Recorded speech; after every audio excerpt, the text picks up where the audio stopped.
So apparently, college graduation and unemployment surges as employers replace new hires with AI. Um, Before the video even starts, before I even play it, I just want to let you guys know that I am in the IT field, the computer networking field. It is not a good field to be in at the moment. Um, I feel like obviously there are so many different issues with the job process overall, but in specific majors, I think they have it worse because, for example, you take a look at AI and what it's been doing with computer science, or computer networking, or IT, like these type of fields, like what I'm in. It's so much more difficult to find a job in any of these things because employers want years of experience working before you're able to get this entry level job. But the problem with that is that entry level jobs are for that experience, right? That's the point. You gain experience with entry level jobs and then you work your way up to maybe a higher role. You don't gain years of experience doing this stuff without being able to actually work the position. It's like it's kind of like there's a huge cycle, and I think we talked about this before, but you know, I keep bringing it up, and I keep telling you that the whole job process is flawed, and I think it really does need a complete makeover. The unemployment rate for new college grads has recently surged, and some economists say businesses are now replacing entry-level jobs with artificial intelligence. Here's CBS's Ali Bauman. Front gate, front gate. 22-year-old Michael Macaluso just earned his degree in mechanical engineering from the University of Connecticut. You all good? But this summer, he's back helping manage his hometown pool. He hasn't found a job in his field despite applying for nearly 200 positions. Did you have any expectations about what the job market would be like when you graduated? I was told by a lot of people that I was going to get a job right out of college, and then all of a sudden, there's no jobs. New research finds now, for the first time ever, the unemployment rate among recent college graduates has exceeded the national unemployment rate, ballooning to 6.6% over the past 12 months. Oxford Economics' Matthew Martin. This kind of goes against what you would expect. Those with higher educational attainment usually have better employment prospects than those with less educational attainment. Martin's team believes companies are eliminating formative entry-level jobs, the work handed over to artificial intelligence. Tech companies are leading the way. AI is permeating every aspect of our lives. Nariman Farvardin, the president. Okay, I already want to say this. So yeah, AI is good to have. Just as technology, I think, is also really good to have for our society. However, I do think specifically with AI that using it with a little bit more moderation is probably more beneficial than just full on replacing human beings. And I'm not just saying that from like a biased standpoint or a biased perspective, but I really think you kind of limit or diminish the need for certain jobs or titles, or even, I wouldn't go this far just yet, but possibly even certain majors if they're going to be replaced with AI. With tech and AI, I feel like they ultimately go hand in hand together regardless. But the fact that it does take away jobs from people, and the fact that in tech specifically, AI is being used even more. And you can see that there's a 6% unemployment rate, which is climbing. I feel like it's really detrimental to anyone that even wants to bother going into the field. Like this is not what it used to be years ago. And I would almost say that, like, I feel like this field is dying out slowly but surely. The one thing I've complained about over the past years is just the job process in general, because there's many things wrong with college. This is why we talked about having a degree and having experience. Do you guys remember this debate? We were talking about it a while ago, and it's more specifically because of the fact that jobs nowadays don't care if you have a degree. What they care about is if you have experience in this position. Like, for example, as an IT major, tech major, an entry-level job would be something like a help desk job. But if you look at any company out there hiring for help desk, they will want you to have at least 2 years of experience in doing help desk or that customer service type position, right? Like, I cannot give you the years of a help desk role if I've never been accepted for it, because you're not hiring for this role if you don't have experience. So what this ends up doing is it creates a cycle, and it's a bit of a disparity in the job market in general. Most companies want you to have experience before you have a degree. Like, I think they value experience over a degree. But that's not to say that a degree isn't useful, because I think going to school and getting a degree can be beneficial to learn like a foundational principle or the basis of knowledge. But at the end of the day, it doesn't, like, doing lecture notes, watching a video, and then taking a quiz is not going to get you that real world experience that you need to be able to operate in these businesses, right? The way that they handle things it's definitely mismanaged. A lot of the times nowadays, you see many young students take majors that will ultimately get them more money in the long run, right? But before you even think about doing something like that, like let's say a business major, or let's say if you want to become a lawyer, if you want to do like engineering, right? Or even, I guess, be a doctor. Before even going down any one of these high valued paths, the student themselves has to already acknowledge beforehand that what they are doing is they're taking a bet on themselves. And what that bet is at the end of the 4 years, when they graduate and get their degree, they must have a high paying job. They must have a high paying job right out of school, because the amount of debt that the student will go into in order to get that degree for this path means that it's going to be piling up over time with interest, right? How are you going to pay that back if you're not getting that high paying job that you wanted? Like, it's not really efficient. And I say that now because of the fact that more students, and even recently, recently there are some jobs getting added to the market, but that only goes back as far as a month or two ago, right? Let's just go back as recent as like 4 months ago, right? Okay. The unemployment rate is like through the roof. Like, the job market is absolutely shit. It's so hard nowadays to even find an entry-level position, because the reality is companies don't want to take you because they have unrealistic expectations and standards for these entry-level positions. When you talk about these kids trying to get a nursing degree, or trying to get that engineering degree, like I was saying, you are really taking a gamble on yourself, but you're screwing yourself over more so nowadays, because the market is so bad, because people are not finding jobs, because jobs are being replaced by AI. Like, it depends on the field that you go into, but I really think that the way that they schedule this whole hiring process is it's absolutely horseshit. That's the reality of it, right? And then even like the process of hiring a candidate themselves, like when you send in your resume, the way they evaluate resumes also should be re-looked at, or taken a look at again, I suppose. And I say this because of the fact that when you submit a resume, you're not getting the full picture about who the person is. The only thing you're looking at is what they're saying on the resume matching what I'm looking for in this specific job. But for all you know, these people could be lying too, right? Because I know plenty of people that say they'd lie on the resume just so that way they get the job, but they don't know how to do the job.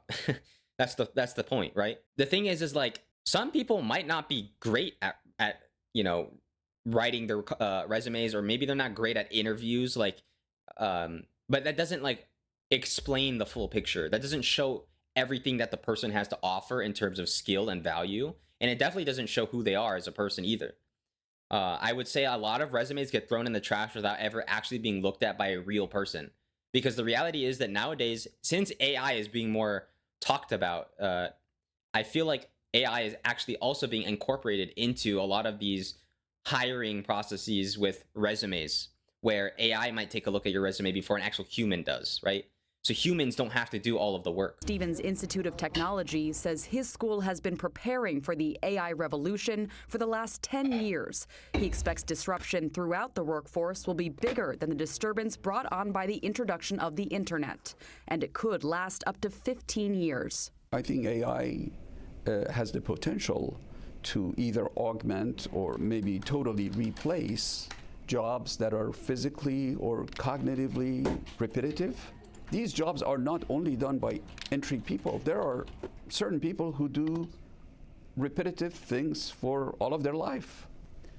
Those jobs are in jeopardy. Kaylee Totlin just graduated from Stevens with her computer science degree. She did an internship with Verizon as a sophomore, and the company has now hired her. I think Okay, that's good. That's good. something that's important with entry-level jobs is the networking and the opportunities that you make from it. Farvardin says his message to students today is the same as it always has been: get an education that will last a lifetime. We don't try to teach our students skills. We try to teach students a way to learn on their own for the rest of their lives. He says What? workers who innovate alongside AI Isn't that just like fucking doing an online class by yourself? won't get left behind. See, okay, this is the issue, and I'm not gonna blame Well, you know what? I take this back. The problem is, like, in school, right? The way people learn is different. So it's like, you notice how she mentioned networking? Yeah, and I'll get to that in a second. But the way that people learn is different. If we go back to the video about college degree versus actual experience, one of the points that I made is the fact that in school, they don't teach you anything meaningful in terms of working in the real world. The things that you do in school in terms of like labs or whatever is not how it's going to be when you find that actual corporate business job. It's not going to translate one to one here. It's going to be different. And every company does things their own way. They don't do things by the book. So you got to learn how to do it their way. But my point being that the experience you're learning is not as beneficial as what you would be learning if you had actual work experience with, like, let's say an internship, or, you know, even, which is probably difficult now, but even a job in that field at that time. Not saying that's super realistic for everybody, but, you know, learning by reading a packet, watching a video, and taking a quiz, like, bro, if you don't apply that knowledge, that information is going to go over your head in no time. You're not gonna retain it. I feel like for me personally, if I learn something, I want to actually physically do it. Like, if you're teaching me how to set up firewalls and stuff like that, well, give me an actual lab with a simulated network where I need to set this up on a certain computer and do my work. You know, like, I want that actual experience of doing it. I don't just want to watch a video or read a book and then take a quiz. That doesn't help. And I say this because, like, one of the online classes that I took was just that. You're not gaining experience with the tools, or you're not familiarizing yourself with certain tools that you need. You don't have an internship, right? So you're not physically, like, able to work in the actual work setting to get this experience. But yeah, I think teachers need to incorporate ways that they can give that type of experience to the students. So to apply the knowledge and to actually do something meaningful is more impactful for them than just, you know, lecture videos and notes. Now, when you talk about the girl, if we went back with her and Verizon, she graduated in computer science, and I'll be honest, that's a really shitty degree nowadays in the big 2025 CS, bro. But she had an internship at Verizon, and yes, she knew somebody there. She was fortunate enough that they actually hired her to that company. She didn't apply to another position and get it. She got hired by the company that she was interning for. So I feel like that obviously is a good way to start. But when you talk about networking, I feel like it's not that simple, because now you got to realize that when you network in the workplace, in the business world, not everyone has your best interest in mind. They have their best interest in mind, because that's how business works. That's how companies work. They don't care about you. They care about themselves. So it's like, you can network with people, but they might not have the greatest intention. So, for example, and I'll give you my own example. When I was at my community college, I was offered a job over there by my professor to work as a lab technician for the computer networking field. Okay. I was on a merry-go-round for over basically 9 months, almost a year, trying to get information about how I can get this job here, because I have to go through student employment. I have to keep emailing the guy. He doesn't answer my emails. I call him. He doesn't answer my calls. I walk in and then he tells me something. And then when I do it, I get no response from him. He made an excuse about how their fiscal year just ended, so he can't hire me. He did not want, like, if you're the professor, right, and you're offering someone a job, I would expect you to be more available to that person because you want them to work there, right? Like, you're offering them this position, so you should be reaching out to them more about getting things going and setting things up. But what ended up happening was he didn't answer me. He left me on red. He ignores my emails. He ignores the calls. You can say he's busy, sure, but I've reached out multiple times and he still doesn't give me the light of day.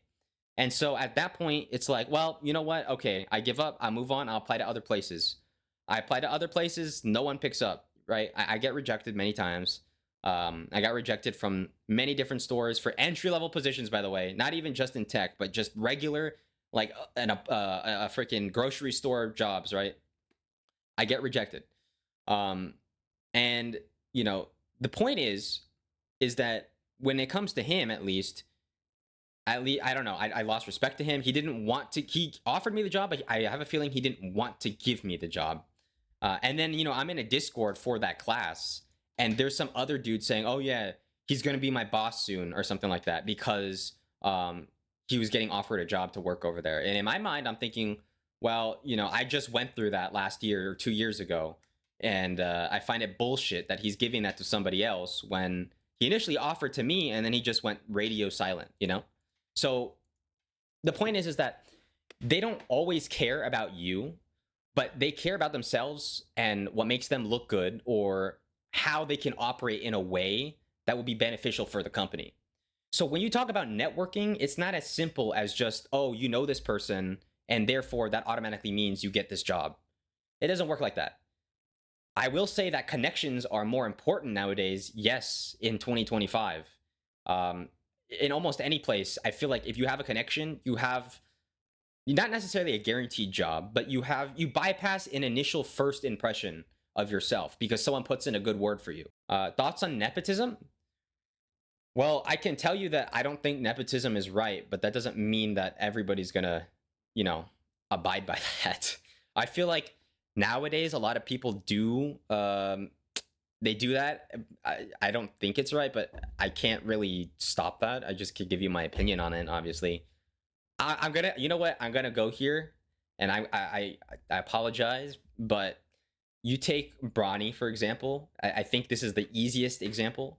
Bronny for the Lakers, how he got into the NBA. I'll be honest, it was really because of LeBron. Before even getting to the NBA, you had scouts saying he wasn't NBA level. You had people that said he needs to stay in college another year and develop his game, his skills. But what do you know? What is it, the 54th pick or 56th pick in the draft, and he got drafted to the Lakers because LeBron was telling other teams, not LeBron, Rich Paul, the agent, was telling other teams not to draft Bronny because if they draft Bronny, then that means they get LeBron, right? So, like, other people have an incentive to draft him, but it's like he wasn't ready. And you can clearly see that because he didn't play well in his first couple NBA games. He was sent to the G League on a 2-way contract. And he got $8 million, by the way, $8 million as a rookie. Now, that's not to say he's not going to be a decent NBA player, because I think he's improved a lot. I've seen him, and I feel like he can be pretty good. But his entry into the NBA, I feel like, is a clear example of nepotism. You have, the reason this is controversial is because you have people saying, well, white people do this all the time, you know, so why can't we do it? And to that, I would say nobody should be doing it. It doesn't matter what color you are. It doesn't matter your race, ethnicity, whatever. In reality, in hindsight, it's not a good thing to do, right? But people still do it, you know, like tons of people do it. And I can't stop that, but it's definitely not right.